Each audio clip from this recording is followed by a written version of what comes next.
আসসালামু আলাইকুম রহমতুল্লাহ। সম্মানিত দর্শক, আমি আছি ঝিনাইদহ জেলার কোটচাঁদপুর উপজেলাতে।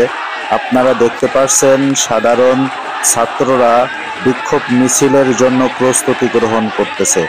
আপনারা সকলেই জানেন বাংলাদেশের বিভিন্ন অঞ্চলে, ঢাকা, রংপুর, রাজশাহী, বিভিন্ন জায়গাতে ছাত্রদের উপর গুলি চালানো হয়েছে।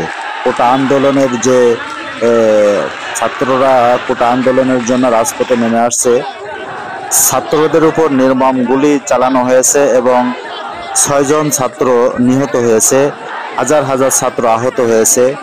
তারই ধারাবাহিকতায় তামাম বাংলাদেশের বিভিন্ন অঞ্চলে সাধারণ ছাত্ররা রাজপথে মিছিল করতেছেন।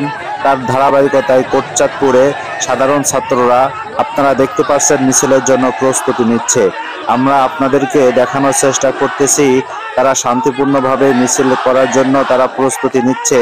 তাদের একটাই দাবি যে কোঠা উঠাতে হবে এবং আমাদের যে ছাত্র ভাই মারা গেল, কিসের জন্য মারা গেল, কেন তাদেরকে হত্যা করা হলো, কিসের কারণে তাদেরকে হত্যা করা হলো, তাদের হত্যার প্রতিবাদে তারা রাজপথে আজ মিছিল করতেছে।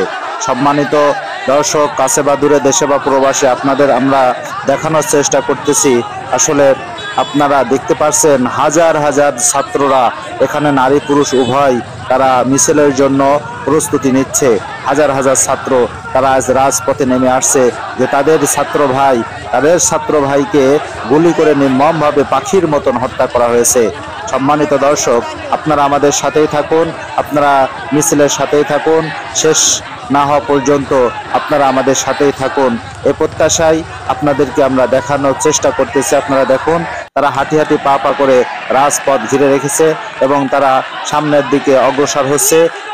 কিছু কিছু স্টুডেন্টের হাতে দেখা যাচ্ছে তারা বাংলাদেশের পতাকা উড্ডীন করে তারা সামনের দিকে চলে আসছে। সম্মানিত দর্শক, আপনারা আমাদের সাথেই থাকুন।